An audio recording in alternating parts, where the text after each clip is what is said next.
Hello, and welcome to the very first episode of the Suds and Soccer Show.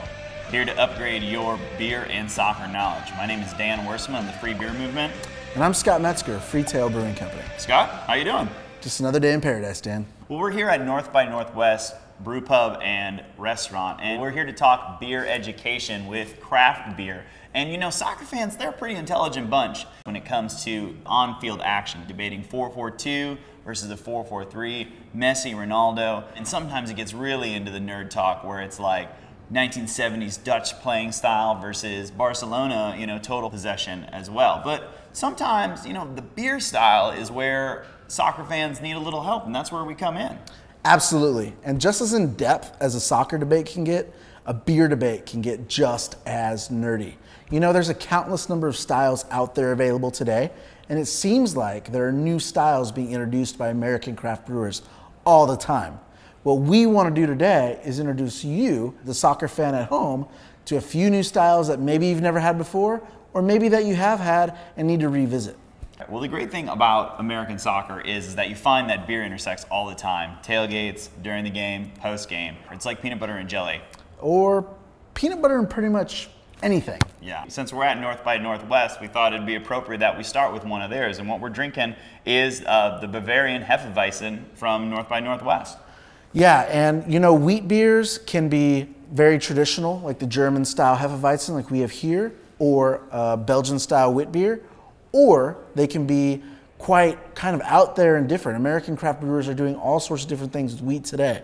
But generally speaking, wheat beers have a really refreshing characteristic, and it's for that reason that they're my go-to tailgate beer. Well, and absolutely, and as the Major League Soccer season gets into those hot dog days of summer, there's nothing like a cool, light, refreshing beer to really kind of, cover up your frustrations from sweating your ass off. Whoa, let's not get into an MLS scheduling debate. All right. Not today anyway. Okay, all right. Another one of the styles of American craft beer that's, one that we see a lot of breweries coming out with is the amber. And, that's characterized, it can be an ale, it can be a lager, it can go from malty to hoppy, and there's a plethora of different tastes that you get when these amber beers. But as the name implies, there is one constant, it's that amber, reddish, ginger-esque color.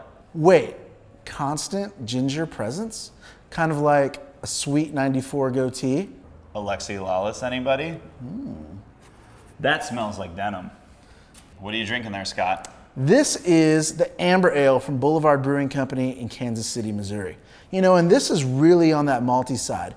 Really sweet, really kind of refreshing, and what's cool about this style is it offers a lot of versatility, which is really important because as the weather changes or your mood changes, you can really venture a lot within the same style, but get a much different beer experience.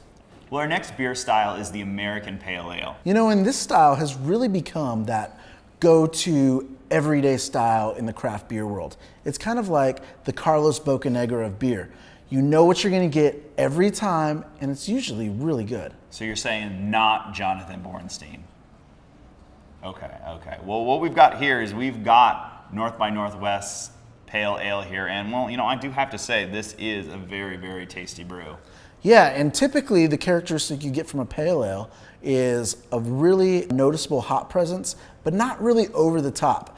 This is the kind of beer that's sessionable, goes down easy. I like to keep a 6-pack of this in my fridge whenever you might run across a game on TV. Yeah, or you unexpectedly have some friends over to watch that soccer game. You've got plenty in your arsenal. Absolutely. You like that, arsenal?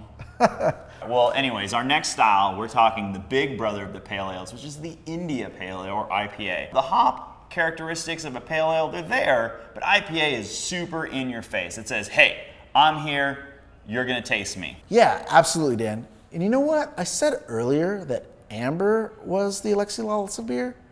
I actually think IPA might be the Alexi Lawless of beer. Oh, really? Yeah, it was the first American to really make a huge impact overseas. IPA is a style that was invented by the British, but Americans have kind of taken it over and have become an export worldwide that has really started to dominate the craft beer scene. What we have here today is the Green Flash Brewing Company, their West Coast IPA, which is, incredibly symbolic of that IPA. Just a quick whiff of it, you can tell that there are way more hops than any other beer style there. So it's very, very, very intense. Absolutely. Now, if we can, I want to take a quick trip to the dark side. I'm not talking about rooting for the Mexican national soccer team. I'm talking about stouts and porters. All right, good call, which I got both of them right here. Stouts and porters, they're characterized by hints of coffee and chocolate, and these sorts of beers are the perfect beers on those cold days. Cold days like Dos Aceros, Columbus, Ohio, against that El Tri. Now that you mention it that way, maybe this is the Alexi Lawless of beers. You need to start making up your mind. What am I drinking here, Scott? Well, you've got two fists of glory right here, Dan. Sierra Nevada Porter from Chico, California, and Victory Storm King from Downingtown, Pennsylvania. Pretty heavy beers. Well, and we'd be remiss if we didn't address the elephant in the room, and that is our Industrial Light Lager. This beer is the most frequent offender at stadium tailgates across the whole American sports spectrum. Yeah, and it's really unfortunate, Dan, because these once great American breweries have now become just these foreign-controlled entities that really lack any kind of foundation and, generally speaking, miss the mark where it matters most. Yeah, and it's all real glitz and glamour and, at this point, a real kind of flash in the pan. Yeah, wait, are we still talking about Industrial Light Lager or the 2012 LA Galaxy? Well, we really covered a lot today, Dan. We introduced folks to 6 beer styles, 5 of them which are recommended for human consumption. Yeah, and that really is what the Suds and Soccer Show is all about. We're talking about beer, we're talking about soccer, and where those two intersect all the time. So we're going to be at more breweries, we're going to be at tailgates, we're going to be at soccer pubs around the country. Where there's beer and where there's soccer, you'll see the Suds and Soccer Show. I'm Dan Wiersema of the Free Beer Movement. I'm Scott Metzger of Freetail Brewing Company. Friends don't let friends drink crappy beer. Call me Frankie.